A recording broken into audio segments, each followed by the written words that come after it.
materi pohon filogenetik dari kelompok amfibi sebagai salah satu tugas mata kuliah Zoologi Vertebrata. Warahmatullahi wabarakatuh. Perkenalkan, saya Nisa Anissa dengan nomor NIM 2108106058 dari kelas Tadris Biologi B semester 4. Nah teman-teman, sebelum kita ke pengertian filogeni secara lengkapnya, kita akan membahas terlebih dahulu kata filogeni itu sendiri. Nah, kata filogeni ini berasal dari bahasa Yunani, yaitu terdiri dari dua kata. Kata yang pertama yaitu philo, yang artinya ras, dan kata yang kedua yaitu genesis, yang artinya sumber atau asal. Jadi filogeni merupakan hubungan di antara kelompok-kelompok organisme yang dikaitkan dengan proses evolusi yang mendasarinya.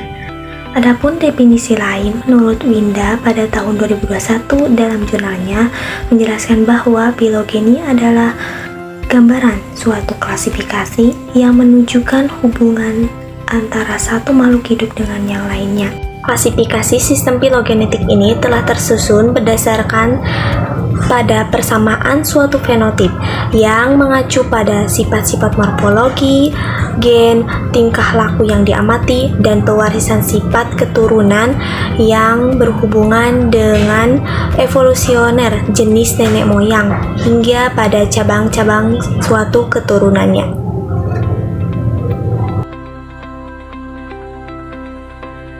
Nah, adanya pohon filogeni ini memiliki tujuan dan manfaatnya, di antaranya yaitu satu, untuk mengelompokkan suatu makhluk hidup berdasarkan persamaan dan perbedaan ciri-ciri yang dimilikinya. Yang kedua, untuk mendeskripsikan suatu jenis makhluk hidup dengan jenis makhluk hidup yang lainnya. Yang ketiga, untuk mengetahui hubungan kekerabatan makhluk hidup itu sendiri. Dan yang keempat, itu yang terakhir, untuk memberi nama makhluk hidup yang belum diketahui namanya. Dalam pohon filogenetik ini ada tiga.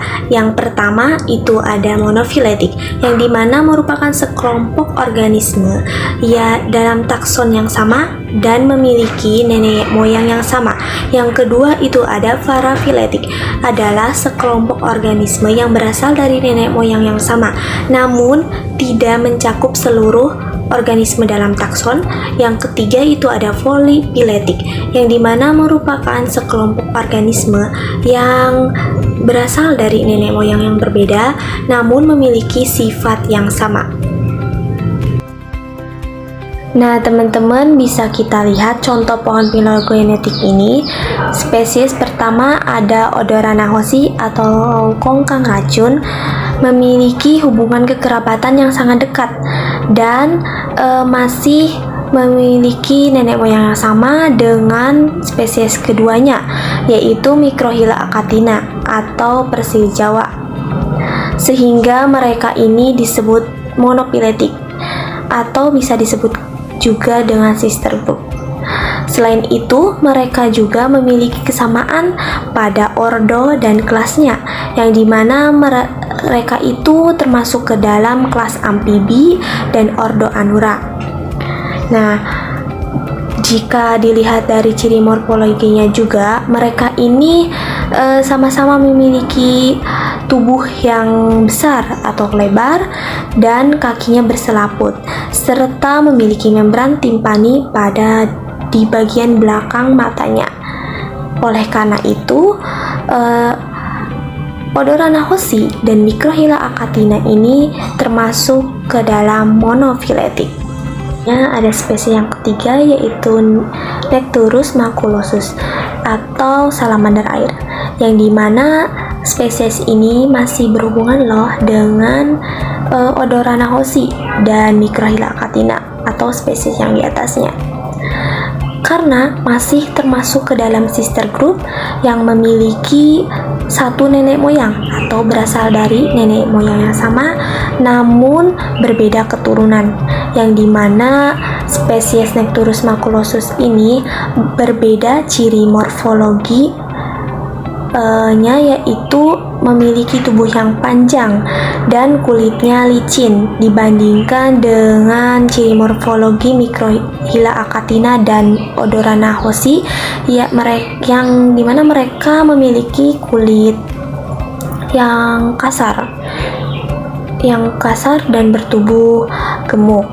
Selain itu, ada pembeda pada ordonya, yaitu Necturus maculosus ini termasuk ke dalam ordo Urodela. Sedangkan spesies yang dua di atasnya itu Odorrana hoshi dan Microhyla acatina ini termasuk ke dalam ordo Anura. Nah, sehingga spesies Necturus maculosus ini disebut sebagai parafiletik. Spesies yang keempat itu ada Nisaetus bartelsi, yaitu elang Jawa, yang dimana spesies ini tidak memiliki hubungan kekerabatan dengan spesies Odorrana hoshi, Microhyla acatina, dan Necturus maculosus, sehingga spesies ini termasuk ke dalam outgroup yang merupakan salah satu spesies yang hubungan kekerabatannya sangat jauh dan tidak berasal dari nenek moyang yang sama dengan spesies yang di atasnya. Nah, karena spesies ini juga memiliki ciri-ciri morfologi yang sangat jauh dibandingkan dengan spesies yang di atasnya, yaitu Nisaetus bartelsi ini termasuk ke dalam kelas Apes. Sedangkan spesies yang di atas tadi, yaitu Necturus maculosus, Odorrana hoshi, dan Microhyla acatina itu termasuk ke dalam kelas amfibi. Nah, meskipun termasuk ke dalam outgroup, namun spesies Nisaetus bartelsi atau elang Jawa ini masih bisa disandingkan dengan spesies yang di atasnya, yaitu Necturus maculosus dan Odorrana hoshi, yang dimana akan membentuk suatu kelompok cabang pilofiletik. Apa sih mereka disebut polifiletik? Karena mereka ini lebih dari dua kelompok yang terpisah dan memiliki nenek moyang yang berbeda-beda, yang dimana mereka membentuk cabang.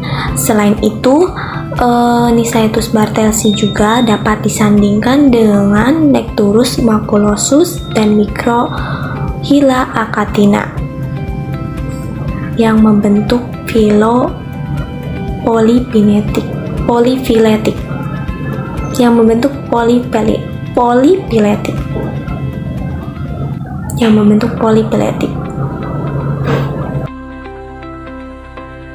Jadi dapat disimpulkan bahwa pohon filogenetik merupakan hubungan kekerabatan suatu spesies dengan nenek moyangnya, yang dimana memiliki tujuan dan manfaat untuk mendeskripsikan ciri-ciri suatu jenis makhluk hidup, yang dimana berdasarkan perbedaan satu jenis makhluk hidup dengan jenis yang lainnya.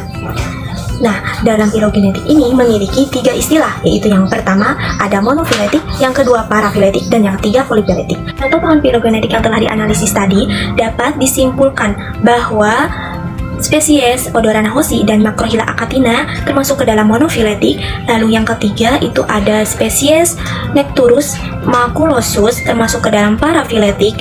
Lalu yang keempatnya itu ada spesies outgroup, yaitu spesies Nisaetus bartelsi, yang dimana spesies tersebut juga dapat disandingkan dengan spesies yang ketiga di atasnya, yang nantinya akan membentuk kelompok cabang yang disebut polifiletik.